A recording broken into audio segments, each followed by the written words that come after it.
how many holes did you put in the boot, Chairman?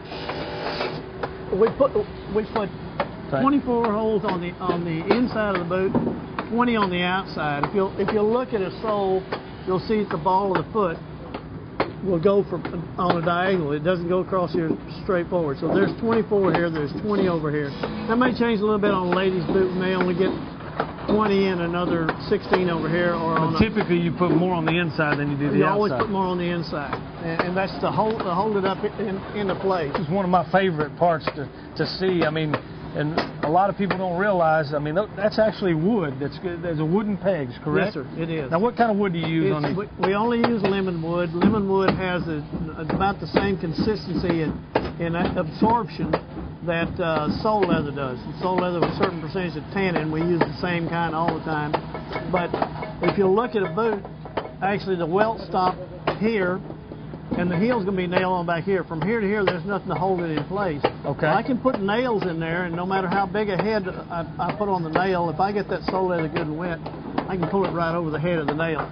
But this lemon wood will swell just as quickly as the sole leather does. Wow. No matter how wet you get it, you pull on that, it's going to hold in place. The other thing is that Chiquilin is putting an awful lot of pressure on these pegs.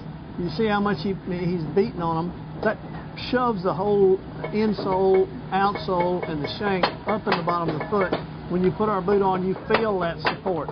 There's an interesting thing. If you have a well-put boot, you should be able to wear a boot without any additional orthotic or anything like that. I know that's a big statement to make, but we've taken a lot of people that their doctors have convinced them they had to have orthotics. It's because they were wearing footwear that didn't have arch support in them. Okay. These have arch support in them. So basically he just pre-punches the holes and then he goes back and fills them with the lemon wood pegs. And that gives you the support through the arch, yes, doesn't it? I mean, adds to the support. And he makes it look easy, but that awl that he has is considerably smaller than that lemon wood peg. If he doesn't hit it exactly square, he'll just fold over and bend. It won't do you any good at all.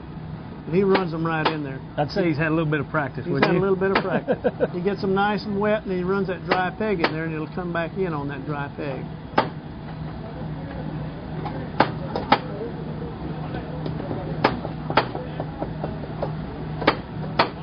This man here holds the record on most boots pegged in one day. So. Is that right? Yeah, he's very good at what he does. He's going to put on the heels of the boot, right, Trent? Yes, sir. And it doesn't seem like there'd be anything simpler to do, just nail a heel on a boot.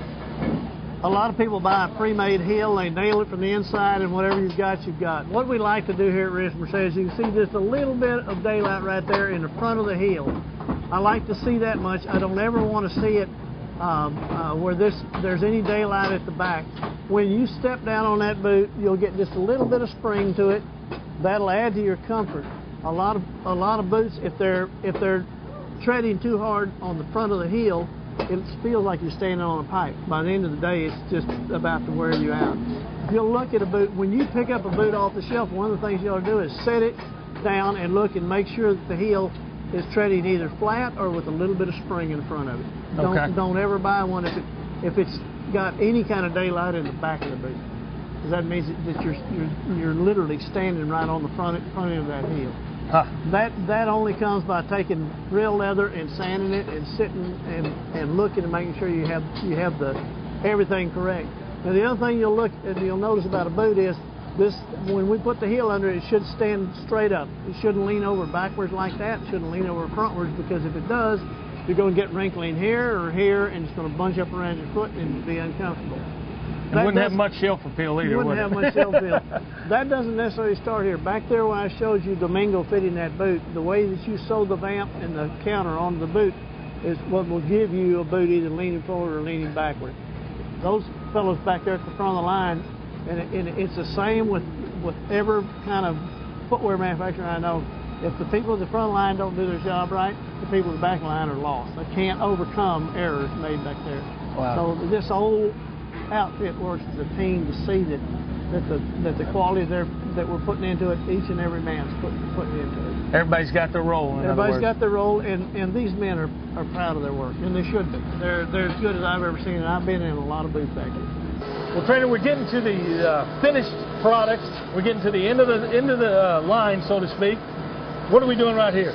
This is finished, and this is really is work kind of like a body and fender shop. Paul, we try to make all the lines of the boot line together, one single sweeping line, and when Pancho finishes with this particular boot, this is all supposed to look like one solid piece of leather, although it's many different pieces of leather glued together.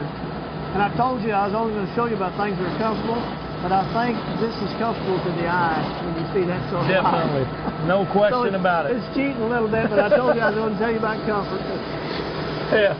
You know, it's just like horses today, trainer. You know, you can have the ones that can do a whole lot, but if they're pretty while they do it, boy, it just makes it all the better, doesn't it? That's exactly what you're talking about there. That's what we shoot for. All right. Where are we going now? We're going to go final cleanup. Well, we're here to one of the last stages. It's the final cleanup of the boot before it goes in the box, right? Right. These two gals have great eyes for looking and seeing any small defect or a problem with the boot, stopping it, seeing that it's fixed. I will tell you this. This doesn't have anything to do at all with comfort. These are two hard-working employees, and I didn't want to finish the thing without showing them on film. Is that all right? That's all right with me, trainer. That's all right with me, because it's all about the finished product. You know, it's got to have that shelf appeal, you know, for that customer that comes through, as well as, you know, before they ever want to put it on their foot, they want to make sure it looks good and it's what they like, right. And then it's our job to fit them correctly, you know.